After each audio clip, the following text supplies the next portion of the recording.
Hai, Assalamualaikum.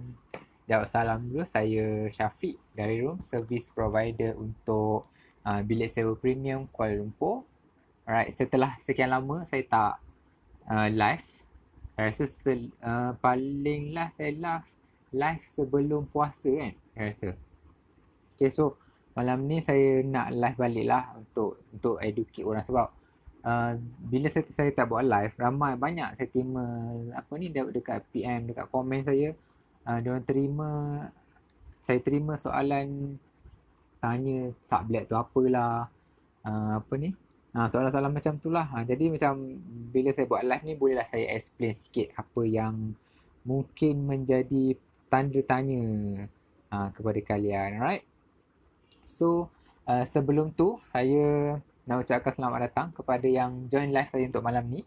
Okay, sebelum tu saya nak ucapkan selamat Hari Raya. Okay, selamat Hari Raya mak batin kalau saya ada salah silap. Alright, so sesi malam ni adalah sesi berkenaan dengan Q&A, question and answer. Kalau ada soalan boleh je tanya dekat komen dekat bawah. InsyaAllah saya cuba jawab. Lepas tu kalau sementara soalan-soalan kalian kalian type soalan tu, saya baca soalan-soalan yang ada dekat inbox saya lah. Alright. So kalau suara saya tak jelas, tolong komen dekat bawah bagi tahu jelas ke tak, sebab saya tak pakai mic. Malam ni saya pakai yang biasa je. Sebab ada tertinggal saya punya dekat office tadi, saya punya mic. So tapi rasanya tak ada masalah kot. Rasanya mungkin boleh dengar lagi saya punya suara dengan jelas. Okay, so yang join live untuk malam ni, kalau boleh saya minta share dekat kawan-kawan, dekat mana-mana group lah yang mungkin orang lain boleh dapat manfaat juga daripada perkongsian saya untuk malam ni. Okay, so macam biasa kalau ada soalan boleh je tanya dekat bawah. Sementara saya jawab soalan kalian ataupun sementara saya tunggu soalan kalian, saya cuba explain dululah apa-apa yang soalan-soalan yang saya ambil dekat inbox saya ni, yang tim saya dah compile siang tadi. Alright, so yang ada yang saya tengok yang join saya punya live, Tuan Riz Ibrahim, Assalamualaikum, Waalaikumsalam, selamat Hari Raya Tuan. Kalau ada apa-apa soalan boleh je tanya. Alright, so mungkin yang join live malam ni adalah orang pertama kali tengok, mungkin tak kenal lagi siapa saya. Mungkin yelah sebab setiap hari saya perasan akan ada follower baru dekat saya punya page. Jadi sebelum tu saya perkenalkan diri saya dululah. Okay, saya boleh panggil Syafiq je. Panggil Syafiq. Okay, so business sampingan saya adalah buat rumah sewa lah. Okay, so rumah sewa, nama glamour dia adalah sublet. Okay, so sublet tu apa? Sublet tu adalah kita buat sewa atas sewa. Maksudnya nak senang, kita sewa rumah pemilik rumah dan kita bagi balik sewa rumah tu kepada penyewa dengan kebenaran pemilik rumah. Saya ulang balik. Kita sewakan rumah pemilik rumah tu dan kita bagi sewa dekat penyewa dengan kebenaran pemilik rumah. Kalau pemilik rumah tak bagi untuk sewakan balik, jadi benda tu kita tak boleh buat lah, sebab benda tu dah melanggar dia punya perjanjian antara kita dengan pemilik rumah. Macam tu. Itulah sedikit sebanyak definisi berkenaan sublet lah. Mungkin ada yang baru tahu, mungkin malam ni yang baru tengok saya punya live, ataupun mungkin sebelum ni tak pernah tahu lagi sublet tu apa. Right. So kalau ada soalan boleh drop komen dekat bawah, apa-apa soalan berkenaan sublet, insya-Allah saya cuba jawab. Kalau saya tak tahu, nanti saya cuba tanya kawan-kawan saya yang lain. Tapi apa yang saya tahu untuk malam ni saya cuba jawab dulu. Alright. So malam ni saya plan saya nak live dalam mungkin setengah jam je, sampai 9.45 je. Okay. So kalau macam ada banyak soalan, mungkin saya akan bawa soalan tu ke minggu hadapan. Alright. So tanpa melengahkan masa, kalau ada soalan macam biasa boleh tanya kat bawah dan saya jawab dulu soalan-soalan yang ada dekat tim saya yang dah compile soalan kat sini. Alright. So sebagai pengenalannya yang saya dah terangkan tadi, iaitu sublet tu apa, iaitu macam biasa, kita sewakan rumah daripada pemilik rumah dan kita sewakan balik rumah tu kepada penyewa. Kita bagi sewa balik kepada penyewa dengan kebenaran pemilik rumah. So kalau macam pemilik rumah tu tak bagi kita sewakan balik, Jadi sublet tu tak akan berlaku. Sebabnya sublet tu hanya berlaku bila atas persetujuan antara kita, antara saya, subletter dengan pemilik rumah untuk menyewakan rumah dia kembali kepada penyewa. So kalau uh, pemilik rumah tak setuju, jadi kita tak boleh buat sublet tu. Okay? Sebab bila saya terima dekat, even komen dekat saya punya page, dekat PM saya pun ramai juga yang tanya, boleh ke buat macam ni, halal ke hasil pendapatan daripada kita buat sublet ni. Jadi nak cakap halal tak halal tu bagi saya dia akan jadi tak halal bila kita buat rumah sewa tu, kita tak minta kebenaran pemilik rumah. Maksudnya kita buat senyap-senyap. Jadi pemilik rumah tak tahu. Tapi bila pemilik rumah tu dah bagi kebenaran, dah cakap okey buat je tak ada masalah. Jadi bagi saya benda tu uh, pemilik rumah tu dia notice lah tentang benda tu. Macam tu, right? So yang itulah sedikit sebanyak dia punya introduction lah untuk berkenaan dengan sublet, alright? Ada soalan tak? Kalau ada soalan boleh je tanya. Tanya dia apa-apa soalan berkenaan sublet. Mungkin ada yang dah buat sublet ke, ada yang dah buat rumah sewa ke. Kalau ada apa-apa soalan berkenaan rumah sewa tu, boleh tanya. InsyaAllah saya cuba jawab berdasarkan pengalaman tahun ketiga saya buat sublet ni. Sebenarnya saya pun baru juga lagi buat sublet ni, tak lama pun. Start tahun 2018 dan ni tahun ketiga saya lah buat sublet tu. Alright. So, okay. Untuk macam mana kita boleh jana keuntungan daripada buat sublet tu adalah dengan bila, saya bagi contoh, katakanlah kita sewakan rumah daripada pemilik rumah, saya bagi contoh senang, RM1,000. So bila kita bagi sewa daripada pemilik rumah 1,000 dan kita bagi sewa balik kepada penyewa mungkin 1,100 ataupun 1,200 macam tu, saya bagi contoh senang. Jadi RM200 lebihan tu adalah keuntungan kita untuk daripada servis yang kita offer kepada penyewa lah. Macam tu. Tu cara macam mana kita nak jana keuntungan daripada sublet tu. Tapi basically yang tu yang basic lah. Sebenarnya dia ada pecahan-pecahan lagi. Nanti saya akan terangkan. Macam apa? Dia ada pecahan macam ikut kepala, ikut bilik, ikut satu rumah terus. Dia ada pecahan-pecahan macam tu lagi. Tapi yang paling basicnya adalah kita sewakan satu biji rumah daripada penyewa dan kita sewakan balik rumah tu kepada penyewa. Betul tak? Sewakan rumah daripada pemilik rumah dan kita bagi sewa kepada penyewa. Macam tu. Okey. Soalan daripada Tuan Jimmy Azmi. Tuan Jimmy tanya kebiasaan berapa markup kita nak ambil dari penyewa. Okey. Kalau tanya saya, biasanya berapa markup yang saya akan ambil, biasanya saya akan ambil paling minimum adalah RM500 dan ke atas. Okey. So kenapa saya ambil RM500 adalah sebabnya RM500 tu kita seandainya berlaku kekosongan dalam rumah tu pada bulan-bulan yang tertentu, contoh katakanlah macam tahun lepas masa puasa, masa raya, rumah saya ada empat tempat yang kosong. Jadi daripada RM500 tu kita boleh tampung dia punya kekosongan tu. Maksud dia RM500 tu yang bersih yang sepatutnya kita dapat kalau rumah tu penuh, kita tampung kekosongan tu mungkin bersihnya mungkin kita boleh dapat RM300 ataupun RM200 sebab kita nak kena tampung yang kosong tu. Okey. Berbanding dengan kalau kita ambil untung bersih RM200 je. Tapi bila ambil RM200 je, kalau tempat tu kosong, mungkin kita dah tak ada keuntungan pada bulan tersebut ataupun kita perlu top up, keluarkan duit kita sendiri untuk kita bayar kepada pemilik rumah amount yang sepatutnya bayar tiap-tiap bulan tu lah. Macam tu. Okay. So kalau tanya saya, biasanya untuk saya minimum saya ambil adalah saya markup RM500. Kalau macam satu rumah 1,000 owner bagi, so saya akan bagi sewa balik 1,500. Tapi biasanya untuk saya punya game, saya tak sewakan satu rumah, satu biji rumah terus. Saya buat sewa ikut kepala ataupun ikut bilik. Tapi mostly saya buat ikut kepala lah, sebab tu saya boleh dapat keuntungan RM500. So kalau macam buat ikut satu rumah, kebiasaannya susah untuk dapatkan RM500 keuntungan bersih tu. Sebab kalau kita nak compare, mungkin jiran sebelah bagi sewa 1,200 tapi kita nak bagi sewa 1,500. Jadi bila kita bagi sewa 1,500, sah-sah lah orang akan pilih yang 1,200, 1,200. Macam tu lah, macam mana yang kita buat apa, macam mana yang game yang saya buat untuk macam mana saya dapat RM500 tu. Itulah cara dia.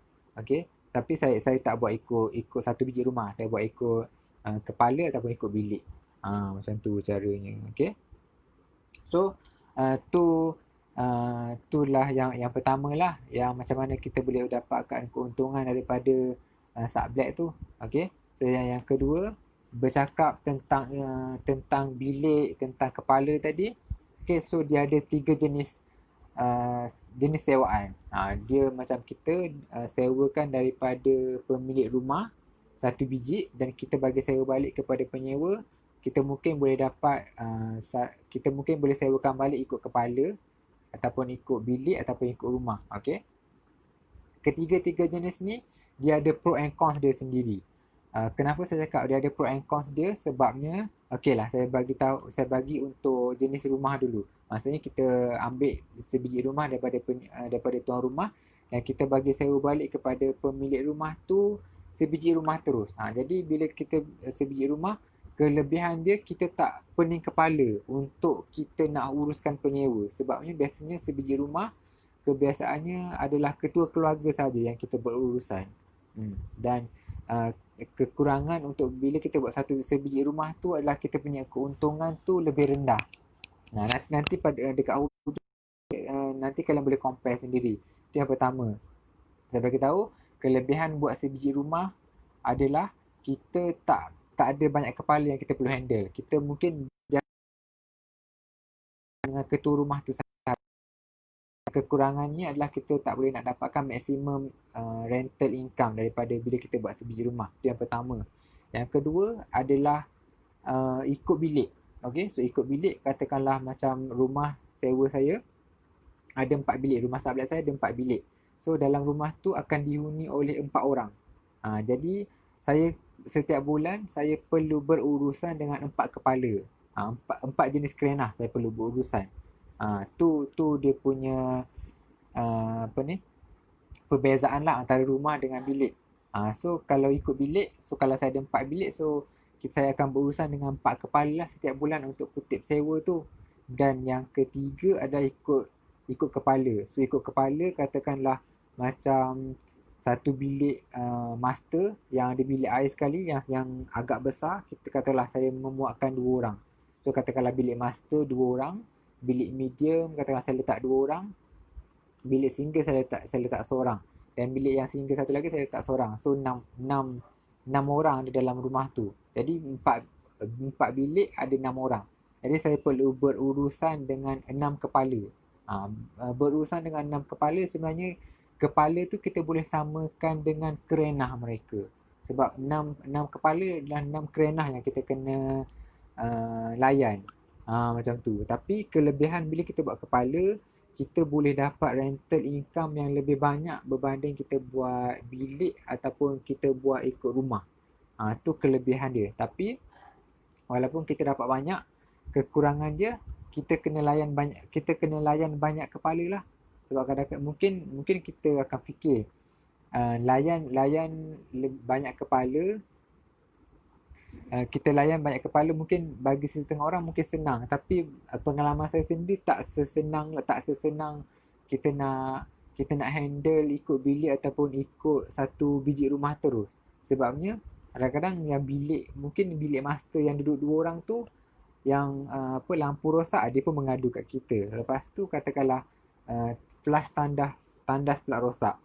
Dia yang CB ni pun pula mengadu kat kita. Jadi dekat situ kita dah nak kena handle 2 orang dah. Dan tu untuk satu bilik. So bilik-bilik yang lain tu pun kita still kena handle lagi. Jadi apa ni, bercakap tentang banyak kepala tu kiranya berbaloi lah dengan income yang kita boleh dapat untuk satu rumah tu, untuk setiap kepala yang kita dapat untuk satu rumah tu. Macam tu. Alright.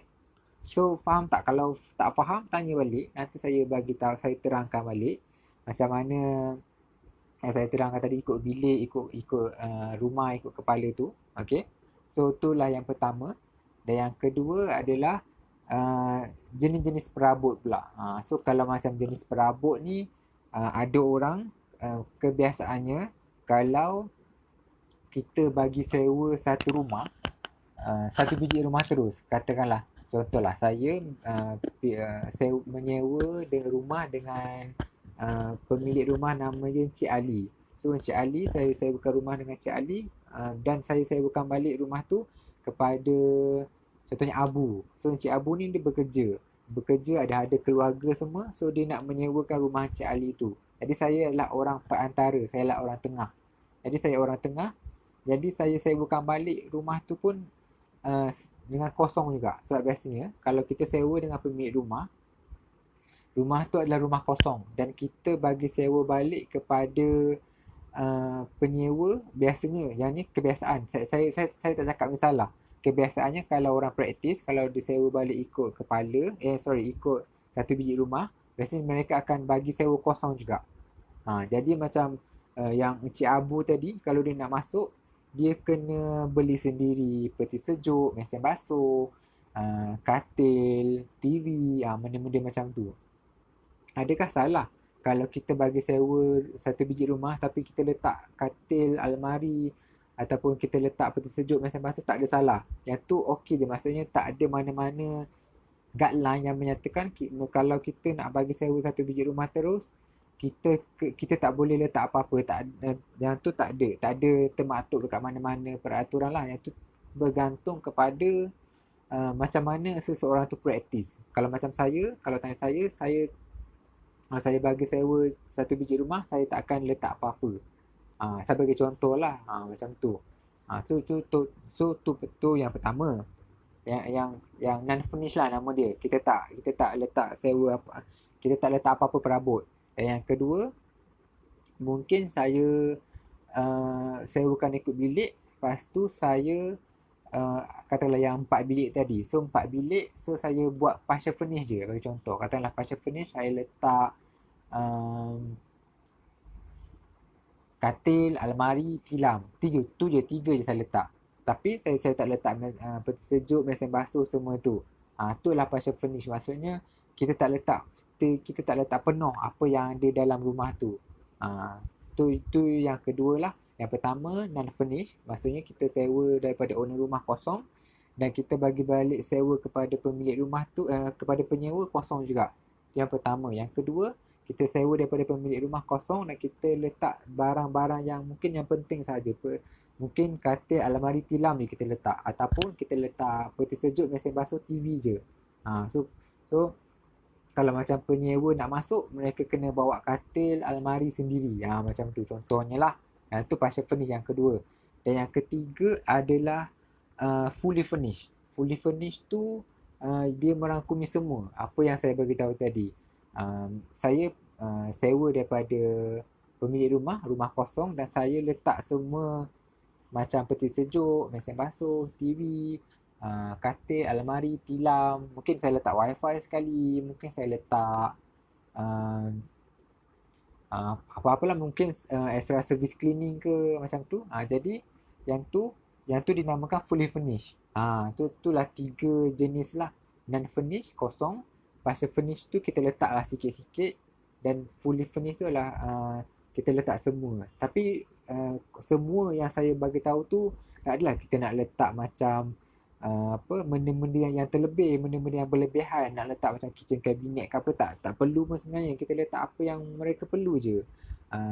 Peti sejuk, mesin basuh, katil, almari, tilam, TV tu kadang-kadang mungkin tak perlu pun, sebab yang kebanyakan orang sekarang mereka pun dah tak tengok TV dah.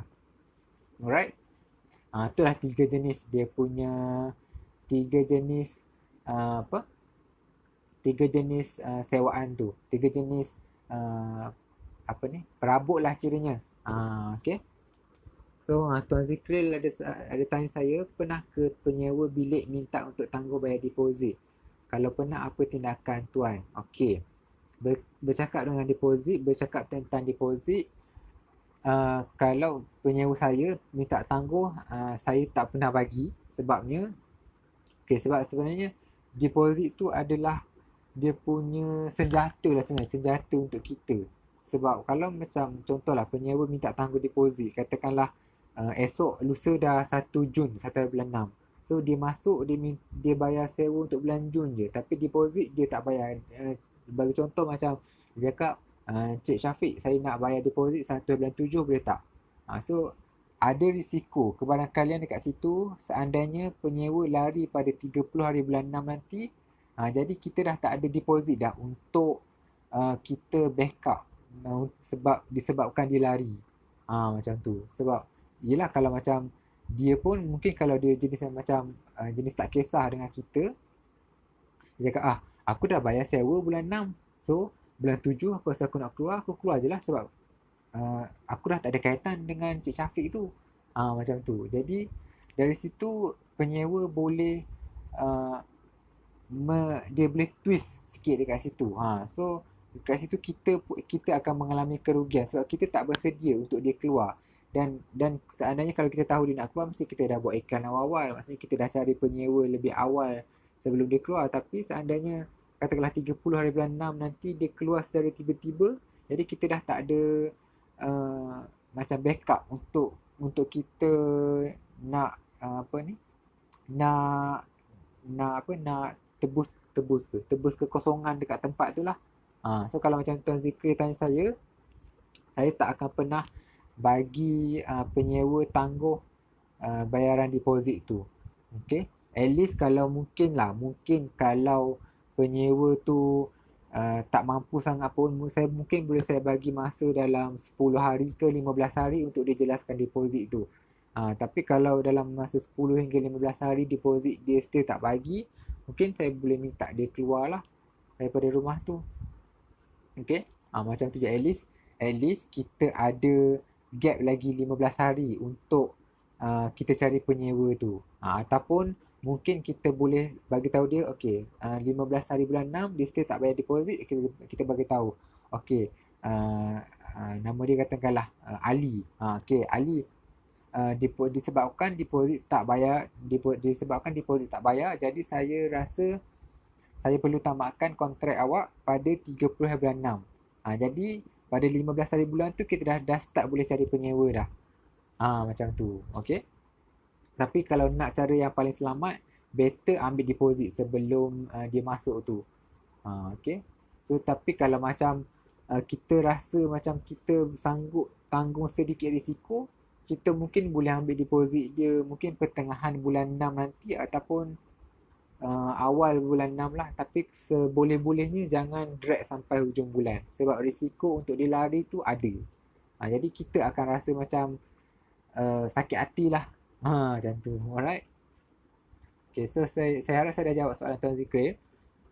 Soalan seterusnya daripada Tuan Muhammad N. Rahayu.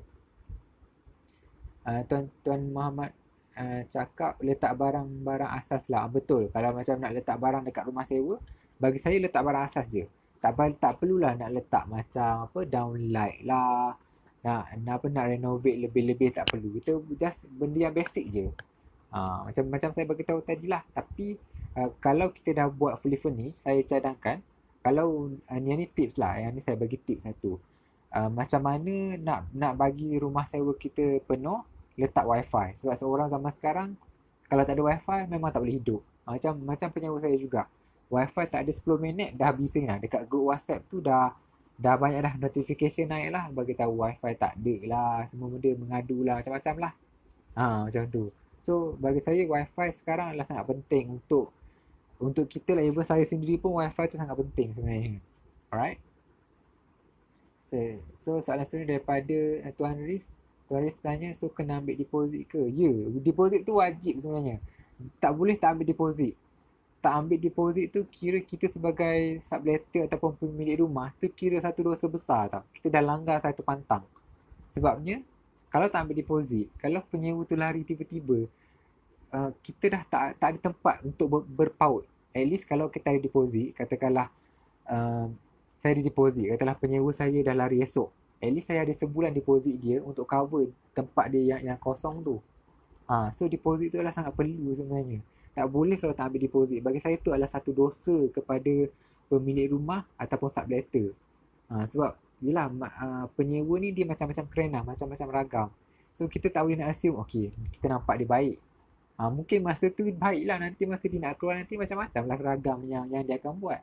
Macam saya juga, yang macam saya kongsi dekat kalian, macam penyewa saya. Dia sebab dia nak keluar rumah. Okay. So dia nak keluar bulan ni sebenarnya. Dia baru bagi tahu 2 hari lepas. Dia nak keluar bulan ni. So macam-macam alasan dia bagi. Dia cakap rumah tak selesa lah, dia cakap rumah kotor lah, dia cakap orang dalam rumah tu bising lah, macam-macam lah. Tapi penyewa lain tak adalah pula pernah komplain benda-benda yang dia bagi tahu tu. Sebab tu hanya alasan untuk dia keluar je. Untuk dia dapatkan balik deposit tu. Macam tu. Jadi kalau macam deposit tu kita tak ambil, kalau dia rasa dia nak keluar esok lusa, dia keluar je lah. Sebab dengan kita dah tak ada ikatan deposit tu. So kalau yang macam penyewa tu saya dah bagi tahu, nak keluar boleh, tak ada masalah. Tapi deposit dia akan burn lah.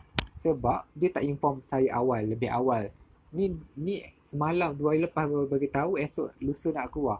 So rasanya saya sempat ke tak nak cari penyewa ganti dengan iklannya saya tak buat lagi. Macam tu, okey. Tuan Fazila tanya, Cik Puan Fazila tanya, kalau dah pasang kipas, perlu tak lagi pasang aircon? Okey, so untuk kipas dengan aircon tu, yang tu terpulang kepada subletter ataupun tuan rumah tu sendiri. Okey, so kalau macam kita rasa kita nak letak aircon, boleh je, tak ada masalah. Tapi saya boleh cadangkan, bila kita letak aircon, saya cadangkan letak meter yang individual punya meter. Yang tu mungkin boleh tengok dekat mungkin Shopee saya ada kot. Dekat Shopee yang individual punya meter. Kenapa saya cakap letak individual punya meter? Sebabnya, saya bagi contoh, katakanlah bilik A, B, C. So bilik A tu dia on aircon 24 jam. Lepas tu bilik B dia on aircon, okay, bilik B mungkin dah outstation bulan 6 nanti. So bilik C dia on aircon mungkin waktu dia ada kat rumah je. Jadi seandainya kita minta diorang bayar bayar utility, bayar bil elektrik secara sama rata, tu bagi saya dia tak adil untuk orang bilik yang B dengan bilik C tadi. Sebab bilik A tu tengok cara dia guna 24 jam dia on aircon. Tapi bilik B dengan C dia guna bila perlu saja. Adakah mereka bertiga perlu bayar amount yang sama untuk penggunaan yang berbeza? So bagi saya, macam nak letak aircon, better letak self meter. Maksudnya individual punya meter. Setiap bilik tu dia ada meter dia sendiri. So yang tu mungkin boleh Google, boleh tengok cara orang pasang meter tu. Sebab saya ada perasan ada beberapa orang yang tunjuk cara macam mana benda tu berfungsi semua tu. Okay. So Cik Puan Fazila boleh je Google tengok cara pasang meter aircon tu untuk kalau nak pasang aircon lah. Tapi kalau tanya saya untuk rumah sewa saya tak pernah pasang aircon. Saya cuma pasang kipas sahaja. Alright. Zikri tanya, ada lagi soalan daripada Cik Puan Fazila. Wi-Fi tu penyewa lah yang kena bayarkan. Okey. Untuk utility ataupun Wi-Fi tu terpulang. Kalau macam saya dah markup siap-siap dalam harga sewaan. Bagi contoh, macam katakanlah satu kepala sewa 300. Yang tu tanpa api air dengan Wi-Fi. Okey. Tetapi bila saya dah includekan sekali, mungkin saya boleh markup jadi 330. Jadi dah RM30 tu, lebihan tu dah termasuk sekali dalam dia punya dalam dia punya bayaran untuk Wi-Fi dengan elektrik tu. Macam tu. Okey. So kalau tanya saya cadangkan Wi-Fi tu masukkan sekali dalam bil sewa rumah ataupun bayaran sewa rumah tu. Kenapa? Sebabnya macam tadi, yang macam outstation tadi. Bilik B dia pergi outstation. Katakanlah setiap orang kena bayar sendiri Wi-Fi tu. Katakanlah ambil time.com, bagi contoh satu rumah katakanlah ada 4 orang. 4 orang jadi satu orang RM25 kan. So RM25 sebulan bayar 100. So RM25 katakanlah CB tu dia outstation. So dia boleh pertikar, dia boleh cakap, Cik Syafiq, saya bulan depan saya outstation, jadi saya tak pakai Wi-Fi. Boleh tak saya tak nak bayar untuk Wi-Fi tu? Jadi kalau benda tu berlaku, adakah RM25 yang kurang yang penyewa bayar tu kita nak tolong bayarkan bagi pihak penyewa, ataupun adakah kita nak RM100 tu kita nak bahagi dengan 3 orang? Mesti orang yang 3 orang tu mesti tak setuju kan, kena bayar lebih daripada RM25 untuk wifi tu. Jadi bagi saya, kalau nak senang, better masukkan je terus sekali dalam harga sewaan tu. Dia guna ke, dia tak guna ke, tu masalah dia, bukan masalah kita. So nak menyenangkan kita, buat macam tu je. Okay. So kalau tanya saya, macam tu lah saya cakap. Kalau saya akan include all semua dalam harga sewaan tu sekali. Okay. Tuan Zikri tanya, untuk wifi, boleh ke penyewa langgan sendiri tak perlu menyebabkan kita sebagai subrata? Okey. Untuk wifi boleh, tak ada masalah. Cumanya, okey, yang ni saya share berdasarkan pengalaman saya yang rumah saya bulan April hari tu. Yang rumah tu saya baru ambil dengan owner. So, bila saya ambil dengan owner, biasa saya akan letak wifi. Bila saya nak letak wifi, bila saya nak register dengan Maxis, sebab dekat kondo saya tu Maxis je boleh pakai, time.com tak boleh pakai. Jadi bila saya uh, register dengan Maxis dia boleh check tau. Maksud dia dalam rumah tu dia alamat yang sama tapi ada tunggakan yang penyewa lama punya. Jadi Maxis akan minta kita untuk settlekan dulu tunggakan tu, baru pemasangan tu boleh dibuat. Macam tu. Jadi kalau macam penyewa, katakanlah penyewa yang sebelum ni mereka tak bayar, maksud dia ada tunggakan. Jadi kalau owner sanggup bayar, tak ada masalah. Tapi kalau owner tak sanggup bayar, mungkin benda tu akan mendatangkan masalah di pihak kita. Mungkin kalau macam tunggakan RM50 tu tak ada masalah. Kalau macam 100, 200, 300 tu, tu kos kita jugalah sebenarnya. Jadi bagi saya, kalau tanya saya lagi sanggup apa ni, saya saya tolong masukkan bagi pihak penyewa tu. Sebab tak nak bagi berlaku masalah di masa akan datang. Macam itulah. Yang ni pengalaman saya yang rumah yang bulan 4 hari itulah. Bulan 4 ke? Bulan 4 ke bulan 3 macam itulah. So tapi nasib baik owner tu nak bayarkan bagi yang tunggakan lama tu. Jadi bolehlah saya pasang wifi. Kalau owner tu tak nak bayar, saya pun rasa macam mungkin saya bagi balik ikut rumah tu dekat dia. Sebab wifi tu bagi saya adalah nyawa kepada penyewa-penyewa semua. Okey. Tuan Hafiz Tajuddin tanya, saya rasa term yang betul adalah syagaran, bukan pendahuluan. Sebenarnya betul. Dia sebenarnya itu adalah syagaran. Tapi kadang-kadang dalam apa ni, tenancy agreement tu dia disebut sebagai deposit lah. Betul lah yang tuan bagi tahu. Dia sebagai syagaran. Even dalam tenancy agreement pun dia sebut sebagai syagaran. Dia tak sebut sebagai deposit. Betul. Cuma bila saya bercakap, saya beritahu deposit. Tapi betul lah. Ya, kalau dalam tenancy agreement tu memang betul. Dalam clause tu memang perkataannya syagaran. Betul Tuan Hafiz bagi tahu. Terima kasih. Tolong remind saya. Sebenarnya saya pun selalu bila saya bercakap dengan penyewa pun saya selalu bagi tahu. Saya selalu guna perkataan deposit. Sebenarnya itu adalah syagaran. Betul lah yang Tuan Hafiz bagi tahu tu. Cik Fahmazia tanya, bagaimana nak pastikan penyewa dapat menjaga kebersihan rumah? Okey. Bercakap pasal kebersihan. Kebersihan ni sebenarnya dia melibatkan attitude. Okey. So bila attitude tu kadang-kadang kita susah nak didik orang. Okey. Siapa-siapa lah, bukan penyewa je sebenarnya. Ni siapa-siapa pun, yelah tengoklah macam COVID ni pun, yang PKP ni pun sama juga. Orang tu duduk rumah, mungkin ada lagi yang nak keluar, nak pergi ke tempat-tempat yang tak penting. Jadi bila dia melibatkan attitude, bagi saya tu adalah salah satu benda yang sedikit sukar untuk kita kawal. Tapi macam mana untuk kita nak pastikan penyewa sentiasa menjaga kebersihan, yang saya dengan tim saya selalu buat hanyalah setakat ni yang mereka buat adalah bebel je lah dekat grup tu. Mungkin kalau dia nampak kotor sikit ke apa, biasanya akan bebel bising dekat grup.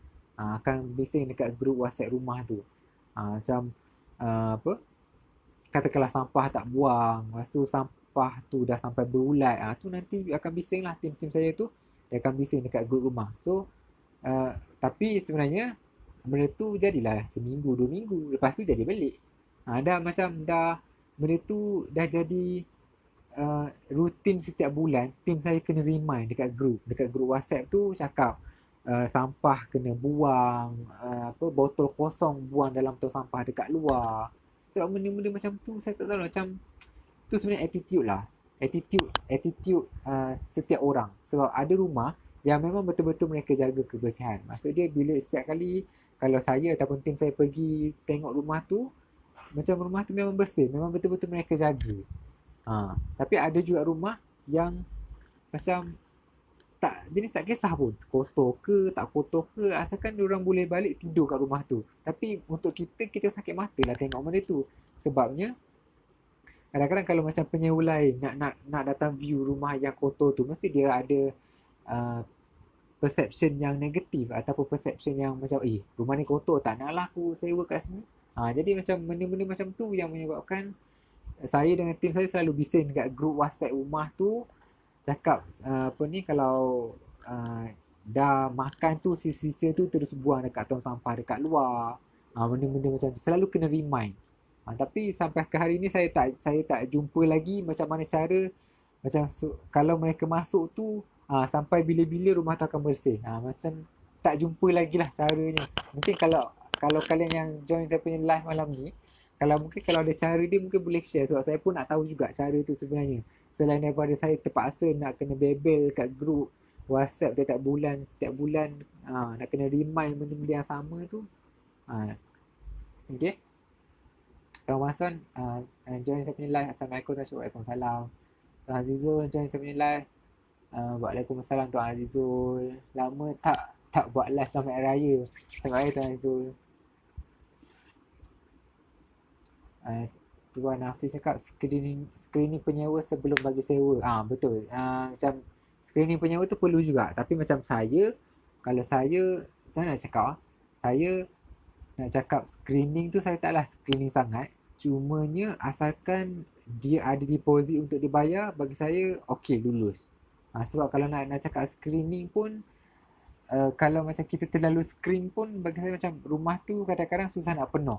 Tapi kebiasaannya kalau macam yang rumah saya ni, kalau macam ada yang jenis yang macam tak pandai sikit nak jaga kebersihan, kalau macam bila lama-lama kita bebel, lama-lama dia dah boleh adjust dengan keadaan tu. Maksud dia macam rumah yang saya cakap bersih tu, macam penyewa ada seorang tu, dia macam tak berapa nak pandai jaga kebersihan. Maksud dia macam kita tahu lah, botol kosong dia tinggal atas meja. Jadi bila ada penyewa lain yang jenis jaga kebersihan dalam rumah tu, so dia pun macam terikut sama. Maksudnya dia pun setiap kali lepas makan dia pun lap dia punya meja makan tu. Macam tu lah. Okay, so kalau tanya saya, daripada screening saya tak ada screen sangat saya punya penyewa. Asalkan ada deposit, asalkan ada cagaran, dan cukup. Tu je saya punya screening lah. Okay. Tuan Fazila tanya, Cik Puan Fazila tanya, kalau bilik master kita bagi sewa 600 tapi kita letak 2 penyewa dalam bilik tu, so sewa still 600 per kepala ataupun 300. Okay, so kalau macam ikutkan bilik master 600 setiap bulan. So kalau 600 setiap bulan tu satu bilik. So kalau 2 orang nak masuk dah akan jadi 300 lah macam tu. So kalau macam 600, biasanya macam agak mahal lah sebenarnya kalau 600 untuk satu kepala untuk bilik 2 orang. Kecuali kalau macam rumah tu mungkin rumah studio apartment ke dekat area sekitar KLCC ataupun Kampung Baru, yang tu mungkin boleh consider harga macam tu. Tapi kalau macam kawasan-kawasan yang di luar kawasan yang golden triangle tu, saya rasa kalau macam satu bilik 600, kalau macam masuk 2 orang adalah RM300. Okay. Right, so ada lagi tak soalan? Kalau ada soalan boleh je tanya saya, tak ada masalah. Yang kalau tak faham boleh tanya saya balik soalan-soalan tu. Saya cuba jawabkan balik. Alright. So apa lagi saya nak bagi tahu? Ada lagi tak nak tanya? Apa lagi nak bagi tahu? Sekejap saya tengok kalau ada soalan lagi. Banyak juga soalan daripada kalian. Terima kasih join participate saya punya live untuk malam ni. Okay. Sekejap saya tengok soalan apa lagi ya. Ada lagi tak soalan? Kalau nak tanya, tanya je lah. Saya tak ada masalah pun. Apa lagi yang saya nak share? Okay, apa yang tak best buat rumah Sablek? Apa yang tak best? Uh, ap, apa yang tak best? Okay lah. Apa yang tak best kalau buat ikut kepala adalah kita kena, kita tak boleh assume macam kita kerja waktu pejabat. Maksud dia, kita tak boleh assume kita ada kerja daripada pukul 8 sampai pukul 5. Sebabnya, kadang-kadang penyewa ni, kadang-kadang masa ni waktu kita tidur ke, waktu pukul 7 petang ke, kadang-kadang mereka boleh WhatsApp lagi nak buat aduan tu lah, nak buat aduan ni lah. Jadi, kita tak boleh nak assume yang kita, contohlah kalau macam kita bekerja 8 hingga 5. So, pukul 8 hingga 5 tu je lah kita apa ni, entertain penyewa. Tak ada sebenarnya. Dia di luar waktu tu pun sebenarnya kita still kena entertain penyewa juga. Sebab bagi saya sangat menjaga penyewa saya sebenarnya. Setiap kali mereka buat aduan, setiap kali mereka tanya apa-apa soalan, saya akan jawab dengan sangat sepantas yang boleh. Sebabnya saya tak nak mereka tertunggu-tunggu. Yang tu saya punya style lah. Okay, so, contohlah kalau macam petang tadi lampu dapur rosak kan. So lampu dapur rosak, dia macam dia longgar je dekat ujung tu. So dia longgar, so bila dia WhatsApp tu mungkin dalam 10 minit lepas tu saya terus reply dia punya WhatsApp. Saya reply, saya tak cakap saya terus pergi baiki, saya cuma reply. Maksudnya saya respon dengan sangat pantas. Tapi mungkin yang pergi baiki tu mungkin esok ataupun lusa baru pergi baiki. Macam tu. Sebabnya kalau kita nak pergi segera, mungkin waktu tu kita ada kerja lain dan tim kita pun ada kerja lain waktu tu. Jadi kita tak boleh nak assume yang uh, kita, penyewa tak boleh nak assume yang kita akan pergi on the spot. Macam tu. Okay. Tuan Hafiz tanya, ada tips tak kalau rumah sewa jauh dari tempat tinggal kita? Okay. Kalau macam untuk orang baru kan, biasanya kalau macam student-student saya yang macam yang attend saya punya kelas, yang macam join saya punya saya punya kelas lah, coaching semua tu, biasanya saya akan bagi tahu uh, untuk permulaan. Kalau macam kita tak biasa lagi buat sublet ke, buat rumah sewa ke, better cari rumah yang radius dia 5 km daripada tempat kita tinggal ataupun daripada pejabat kita. Kenapa? Sebabnya seandainya kalau kita buat jauh sangat, katakanlah saya duduk dekat KL, saya duduk dekat Kampung Baru, kerja dekat HKL, lepas tu katakanlah saya buat rumah sewa dekat Rawang lah, bagi contoh. So nak daripada HKL pergi ke Rawang tu jauh, lebih daripada 5 km. Jadi seandainya katakanlah penyewa nak view rumah ke apa, kita satu kos minyak kita, kos masa kita, yang tu kita terpaksa korbankan untuk kita pergi sana semata-mata untuk kita entertain penyewa.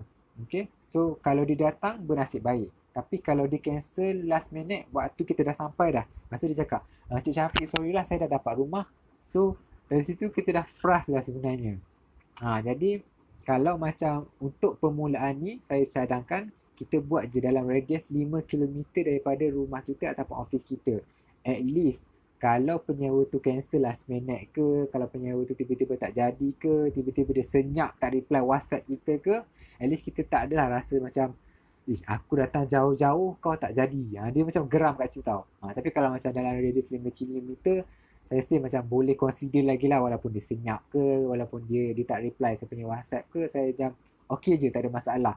Tapi kalau sangat jauh, saya akan rasa macam frust, saya akan macam fed up benda tu. Tapi kalau macam Tuan Hafiz tanya, apa tips kalau macam tanya saya, kalau macam kita tak nak pergi ke rumah tu yang macam saya tadi beritahu, saya dekat Rawang tu, mungkin kita boleh upah salah seorang penyewa kita dalam rumah tu untuk dia jadi tolong bukakan pintu untuk kita. Macam tu. Jadi mungkin kita boleh upah kat dia. Mungkin kalau macam kalau penyewa yang view tu berjaya masuk, mungkin kita boleh upah lah. Mungkin RM20 ataupun RM30 sekali setiap kali penyewa tu bukanlah view, setiap kali penyewa tu berjaya setiap kali penyewa yang sedia ada tu berjaya close deal kan dengan penyewa baru tu. Kalau Tuan Hafiz tanya saya, macam itulah. Tapinya sebelum nak sampai tahap penyewa tu boleh jadi yang macam diri kita, kita kena train dia dulu. Mungkin 2-3 kali kita tengok cara dia layan penyewa, cara dia close deal dengan penyewa. Jadi kalau kita rasa yakin, kita boleh terus cakap, okay, contohlah nama dia apa lagi? Atan. So Atan, saya upah awak kalau ada penyewa nak view, so saya minta awak tolong bukakan pintu. So tolonglah uruskan semua benda. So kalau dia berjaya masuk, saya bagi upah RM30. Macam tu. So kalau macam itulah yang kalau saya buat lah, cara saya akan buat macam tu. Tapi setakat ni saya tak ada rumah yang lebih radius dalam 5 km daripada office ataupun rumah tempat saya tinggal lah. Tapi kalau ada, saya akan buat cara macam tu. Saya akan upah orang yang dalam rumah tu ataupun penyewa kita yang CB ada untuk tolong kita, betul lah, macam untuk tolong viewkan ataupun tolong bukakan pintu bagi pihak penyewa. Dia pun suka dapat RM30 tu. Anak-anak sekarang student intern, student dia orang lagi lah suka dapat RM30 tu. Mungkin dah boleh buat makan berapa hari? 3 hari kot. Macam tu. Okay. So itulah tips sikit lah kalau yang saya boleh share. Tuan Azul tanya tuan beraya dekat mana tahun ni? Saya beraya kat mana? Dekat rumah je lah. Okay. Tuan Hafiz tanya berapa persen nak markup dengan tuan rumah kalau ikut kepala atau macam mana? Okay. Kalau macam markup tu, Tuan Hafiz tanya berkenaan dengan kita markup nak bagi sewa kan? Kalau jawapan ya, markup antara kita dengan penyewa tak ada kaitan dengan tuan rumah. So kalau macam tuan rumah tu dah bagi sewa dekat kita 1,000, so yang tu kita dengan tuan rumah adalah 1,000. Maksudnya kita bagi sewa balik dekat penyewa, kalau even 1,200, 1,300 pun tuan rumah tak perlu nak tahu benda tu. Sebab tu adalah hak kita dengan penyewa. Tuan rumah tak ada hak untuk tahu. Dan penyewa pun tak ada hak untuk tahu berapa harga sewa rumah antara tuan rumah dengan kita. Okay. So itulah sebab kita fikir kalau tuan rumah tahu kita bagi sewa tu 1,300 dekat penyewa, agak-agak tuan rumah tu adakah tuan rumah tu akan ambil balik rumah tu daripada kita dan dia terus bagi sewa 1,300 tu. Agak-agak dia akan buat macam tu tak? Kalau saya rasa tuan rumah akan buat macam tu. Yelah, sebab dengan kita dia bagi sewa 1,000, tapi dengan penyewa dia dapat sewa 1,300. Mesti dia akan pergi yang 1,300 tu. Macam tu. Okay. So tuan Hafiz tanya lagi, ikut kepala atau macam mana? Terpulang kepada tuan. Kalau tuan nak buat ikut kepala, macam saya terang tadi, ikut bilik boleh, ikut kepala boleh, ikut satu rumah pun boleh. So kalau nak dapat yang lagi banyak, buat ikut kepala. Kalau kedua banyak, buat ikut bilik. Dan kalau yang paling sikit, buat ikut rumah. Macam tu. So macam itulah dia punya game dia. So yang game tu adalah bergantung kepada diri kita sendiri. Kalau kita rasa macam kita mampu nak handle katakanlah satu rumah 6 kepala, kita mampu nak handle 6 kepala tu, kita mungkin boleh buat ikut kepala. Kalau kita rasa macam leceh lah, macam banyak sangat ragam dia orang ni, banyak kerenah, banyak cekadak, kita buatlah ikut satu rumah je. Maksudnya kita bagi sewa rumah tu kepada ketua keluarga saja. So itulah hanyalah satu kepala je lah dia punya tu. Macam tu. Okay. Soalan daripada Cik Puan Fazilah lagi, kalau apartmen Cyberjaya area biasa rental dalam range berapa ribu sebulan? Okey. Untuk tak kisahlah Cyberjaya ke, dekat KL ke, dekat Kampung Baru ke, dekat mana-manalah dekat Malaysia ni, macam mana kita nak tahu range dia berapa? Cara yang paling senang untuk kita buat adalah kita buka mudah.my. Yang ni cara paling senang kita nak buat. Sebab dekat mudah.my biasanya kebanyakan orang mereka akan tertumpu dekat situ, dekat mudah.my. Kebiasaannya lah. Okay. So dekat situ kita boleh tengok. Katakanlah rumah sewa dekat Wangsa Maju, saya bagi contoh. Flat Wangsa Maju dekat section 2 dekat LRT Wangsa Maju, saya bagi contoh. Katakanlah kita tak tahu sewa kat situ berapa dan kita rasa kita nak buat sublet dekat situ. Jadi kita cuba tengok, kita type lah flat Wangsa Maju, Section 2 semua tu kita tengok pemilik rumah lain bagi sewa berapa untuk satu rumah dekat situ. Jadi dekat situ kita dah boleh tahu range harga berapa. Kita tengok harga yang paling rendah hinggalah harga yang paling tinggi kebiasaannya pemilik rumah bagi sewa. So dalam range tu lah yang kita boleh bagi sewa balik dekat penyewa harga rumah tu. Kalau kita nak buat satu biji rumah lah. Tapi kalau kita nak buat ikut kepala ataupun nak buat ikut bilik, yang tu kita tengok, yang tu kita klik dekat room. Dia ada pilihan kan. Kalau dekat Mudah.my tu dia ada pilihan apartment ke, room ke. Kat situ kita boleh tengok balik kat situ. So kalau macam nak tahu berapa harga tu, kalau nak bagi saya, kalau nak senang tengok dekat Mudah.my je.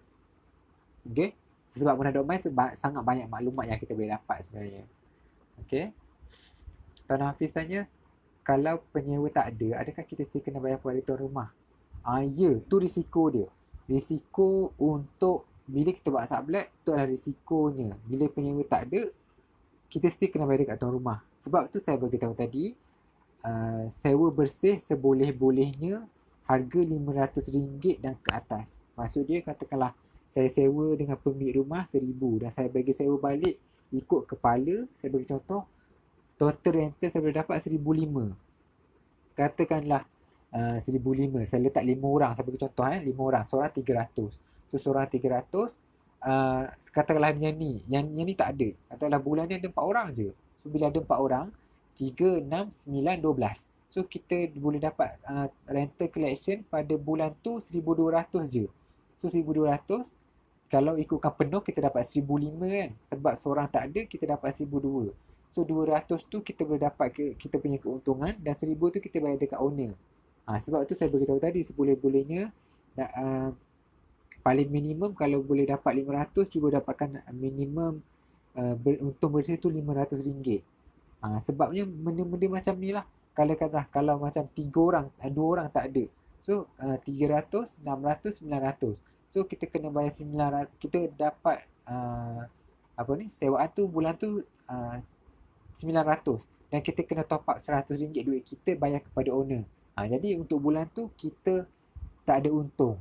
Macam tu. So kalau boleh, seboleh-bolehnya tinggikan lagi kita punya untung bersih tu. Seboleh-bolehnya kalau saya cadangkan harga dia RM500. Okay. So kalau nak dapat RM500, better buat ikut kepala lah. Alright. Tuan Khairul Nizam tanya, boleh detailskan tak sewa rumah berapa? Lepas tu cas sebilik berapa? Bil API siapa tanggung? Keuntungan hasil buat sewa tu sebuah berapa harga? Okey, so Tuan Khairul Nizam tanya, boleh detailkan tak sewa rumah berapa? Okey, sewa rumah berapa macam saya bagi tahu, saya jawab soalan Cik Puan Fazilah tadi. Tuan boleh tengok rumah dekat kawasan mana yang tuan nak buat tu. Pertama, boleh buka kat Mudah.my, tengok kat situ. Lepas tu, tuan tengoklah dekat situ harga sewa berapa dan tuan boleh bandingkan dengan tuan boleh bukanlah banding, tuan boleh plan. Okey, rumah ni kalau nak bagi sewa ikut kepala berapa yang boleh dapat. Tu yang pertama. Boleh tengok dekat Mudah.my. Lepas tu kalau tuan nak tengok charge satu bilik berapa, tuan tengok dekat Mudah.my juga. Tuan pilih dekat bahagian room tu. Kalau tuan pilih kat banyak-banyak kan dia ada hobi lah, dia ada car, dia ada motorcycle, kamera semua tu kan. Tuan pilih dekat property, tuan cari dekat room. So tuan cari dekat room, tuan type lah dekat contohlah nama apartment Mawar, sebagai contoh apartment Mawar dekat Sentul. Apartment Mawar dekat Sentul, katakanlah bilik sewa satu bilik berapa kat situ. So tuan boleh buat pembandingan harga dekat situ. Tuan boleh plan harga tuan nak bagi sewa berapa. Okay. So tu yang kedua soalan Tuan Khairul Nizam. Dan yang ketiga tuan tanya bil API siapa tanggung. Okey. Macam saya bagi tahu tadi. Macam wifi tadi. Yang masa mula-mula tadi, kalau saya akan serapkan dalam saya punya sewaan tu. Sebabnya macam saya bagi tahu tadi lah, yang pergi outstation bilik nombor 2 tadi, ingat tak? Yang bilik nombor 2 tadi, bilik tengah tu dia pergi outstation. So dia cakap, Cik Syafiq, bulan depan saya pergi outstation sebulan. So bil saya tak guna elektrik, saya tak guna air. So adakah saya perlu bayar juga? Okay. So kalau benda-benda macam tu berlaku, bagi saya lebih senang ataupun lebih selesa untuk masukkan sekali. Dia guna ke, dia tak guna ke, harga tu dia still kena bayar juga. Okay, sebabnya macam wifi lah saya beritahu. Sebab wifi tu dia ada fixed amount tau. Kalau fixed amount wifi katalah saya ambil time.com 100 Mbps. Lebih kurang RM100 sebulan. So RM100 tu adalah fixed amount yang kita kena bayar dekat service provider dekat time.com RM100 sebulan. Kalau yang bilik nombor 2 tadi tak ada, kalau dia cakap saya tak nak bayar wifi untuk bulan depan sebab saya tak ada. Jadi siapa yang nak tolong bayarkan bagi pihak dia? Adakah kita ataupun adakah penyewa-penyewa lain? Dan kalau penyewa lain, adakah mereka sanggup bayar lebih daripada kebiasaan yang mereka perlu bayar tu? Macam tu. Okay. So kalau Tuan Khairul Nizam tanya bil api air siapa yang tanggung, saya beritahu kita yang bayar, tapi kita dah markup siap-siap dalam kita punya harga sewaan tu. Macam tu. Alright. Soalan nombor 4. Tuan Khairul Nizam tanya keuntungan hasil buat sewa tu sebuah rumah berapa? Macam saya beritahu, keuntungan minimum saya cadangkan RM500 untuk satu rumah. Tapi nak dapat RM500 tu biasanya kena buat ikut kepala lah. Kalau macam buat ikut rumah boleh, tapi susah sikit lah nak dapat RM500 tu. Mungkin boleh dapat RM200 ataupun mungkin boleh dapat RM100 je. Sebabnya, katakanlah kita bagi sewa, katakanlah rumah sebelah bagi sewa RM1,000. So kita nak iklankan sewa dekat mudah, kita bagi sewa RM1,300. Mestilah penyewa yang mencari sewa tu akan pilih yang RM1,000 tu. Nah, instead kita yang bagi sewa RM1,300. Mungkin kalau RM1,100 mungkin boleh consider, ataupun RM1,200 mungkin boleh consider lagi harga sewaan tu.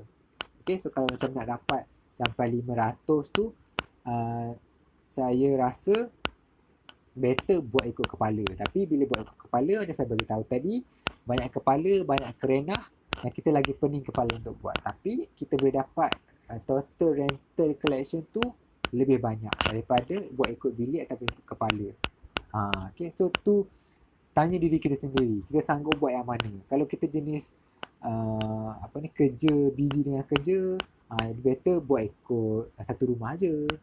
Sebab bila buat kepala ni, kalau macam sikit tak ada masalah. Macam saya ada lebih kurang macam hari ni dah masuk dalam 200 lebih penyewa saya ada. Jadi macam lebih kurang setiap hari tu saya ada je WhatsApp yang masuk yang nak mengadu macam-macam, macam nak macam yang kita kena entertain dia orang. Jadi kalau macam kita kerja, takkanlah kita nak guna masa kita bekerja tu untuk kita layan WhatsApp penyewa. Jadi macam benda tu tak nice lah kan. Better kalau kita ada ramai sangat penyewa, better kita cari seorang untuk di-handle untuk penyewa tu. Yang tu saya boleh, yang tu cadangan saya je lah. Sebab macam mungkin nak hire orang untuk handle penyewa tu mungkin bayar tak banyak. Mungkin kita boleh hire third party, bayar mungkin RM1,000 ataupun RM500 sebulan. Macam tu, okay? Sorry. Okay. Alright. So, soalan seterusnya. Tuan Hafiz faham. Okay, Tuan Faizal jelas. Ada kita soalan nak tanya? Kalau ada, tanya je. Kalau ada tak faham, boleh je tanya saya. Alright. Tuan Faizal jelas. Tuan Azizul. Hai. Azizul. Okay. Ada kita soalan. Kalau nak tanya, boleh je tanya. Tak ada masalah pun. Ni baru pukul berapa dah? Baru pukul 10. Okay je. Alright.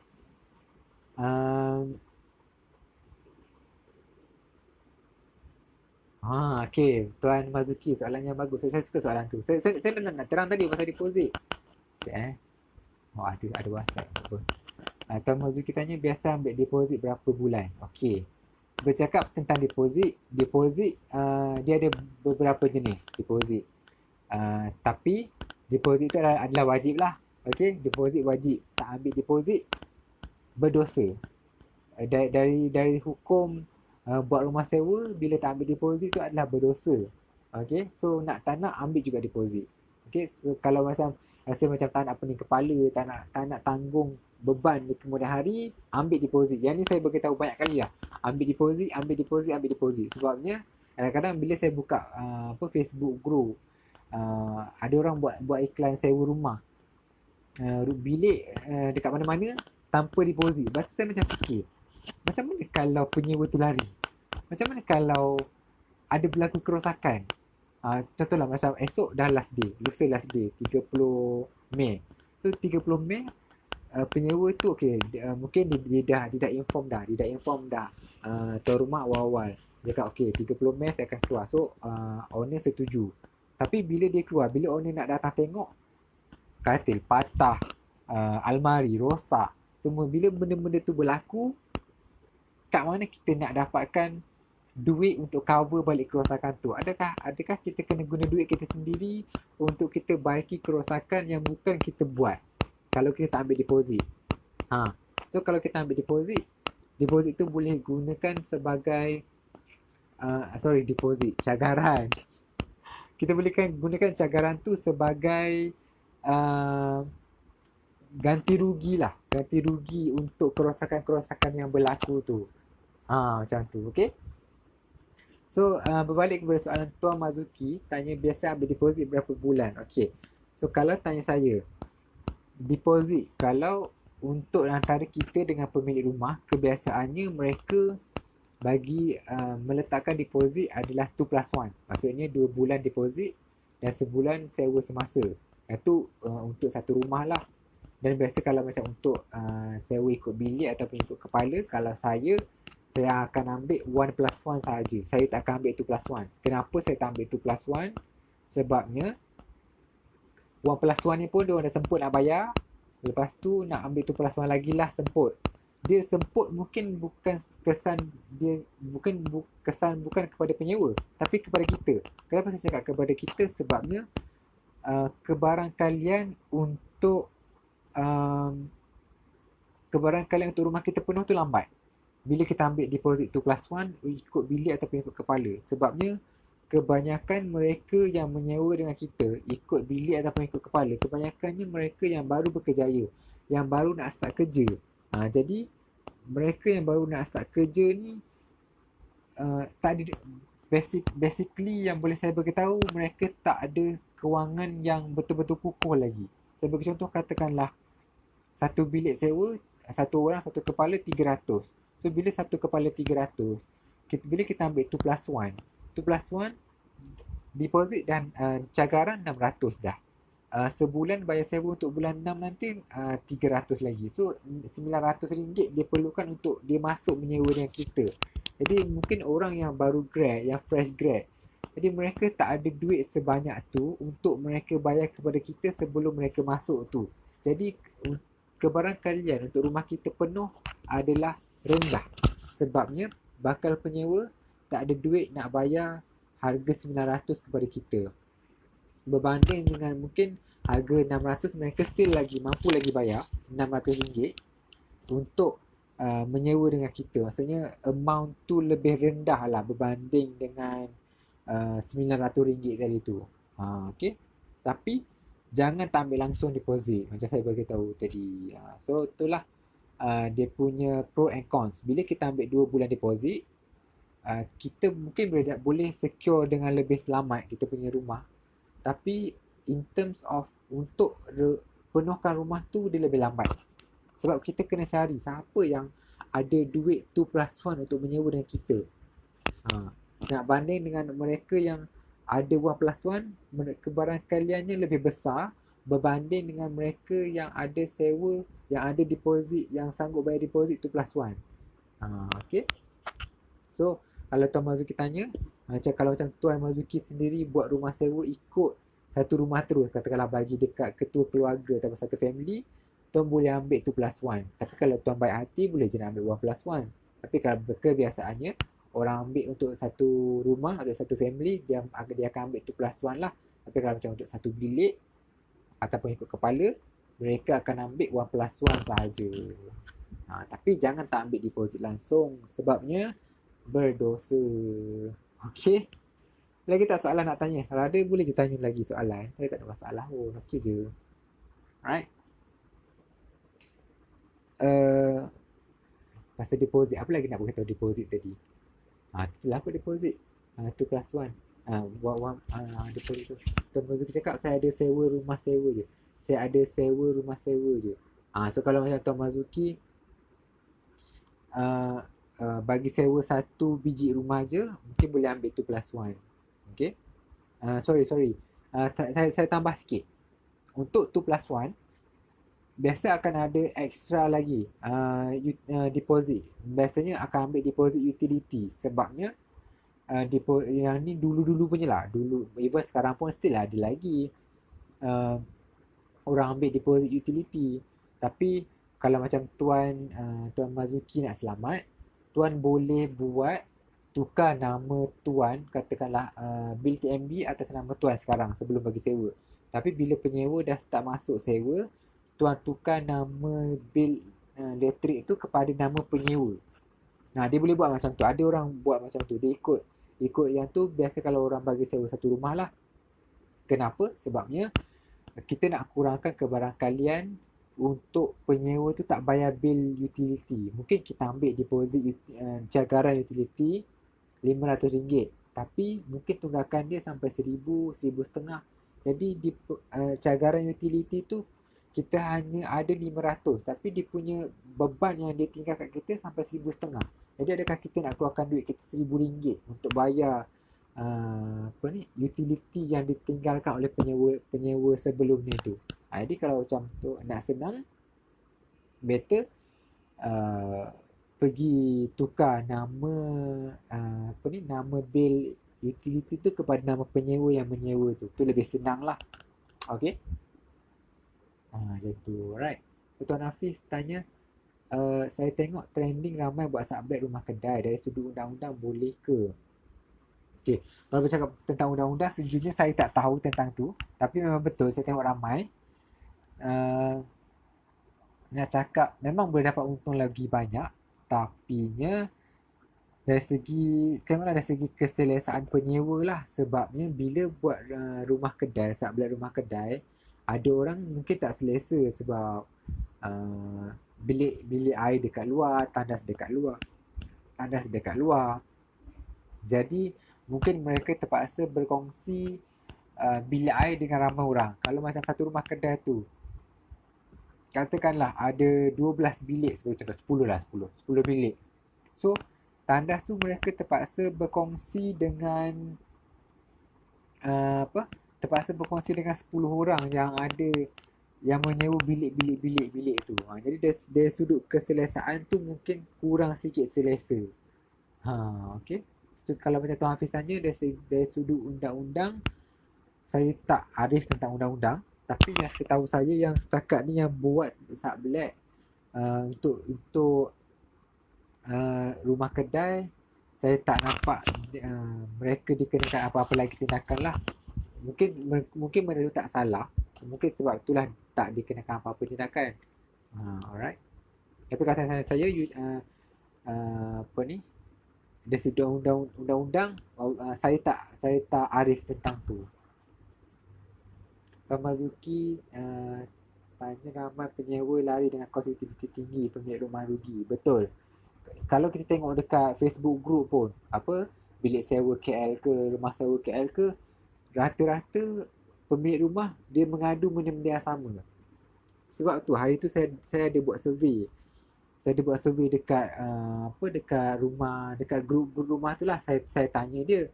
Saya tanya dekat situ, saya tanya apa faktor yang menyebabkan pemilik rumah rasa macam marah dengan penyewa yang sedia ada. So benda-benda macam tu, macam cost utility, lepas tu sebab tak ambil deposit, benda-benda yang macam tu yang menjadi pain point, titik kesakitan pemilik rumah ataupun pengurus rumah sewa bila mereka ambil endah ataupun ambil senang, ambil mudah dengan perkara-perkara yang macam ni, macam tenancy agreement, macam utility semua ni. Kadang-kadang bila mereka ambil ringan, akibat dia boleh berlaku di kemudian hari. Macam tu. Okay. So kadang-kadang kita belajar satu benda daripada pengalaman orang lain. Kadang-kadang bila saya baca dekat grup, bila penyewa ataupun pemilik rumah mengadu macam tu, okay, so kita belajar daripada tu. So pemilik rumah ni dia tak ambil deposit, so benda tu yang akan berlaku.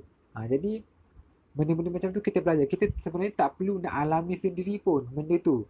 Cukup kita belajar daripada pengalaman orang lain yang kita boleh dapat secara percuma untuk kita tak hadapi benda tu.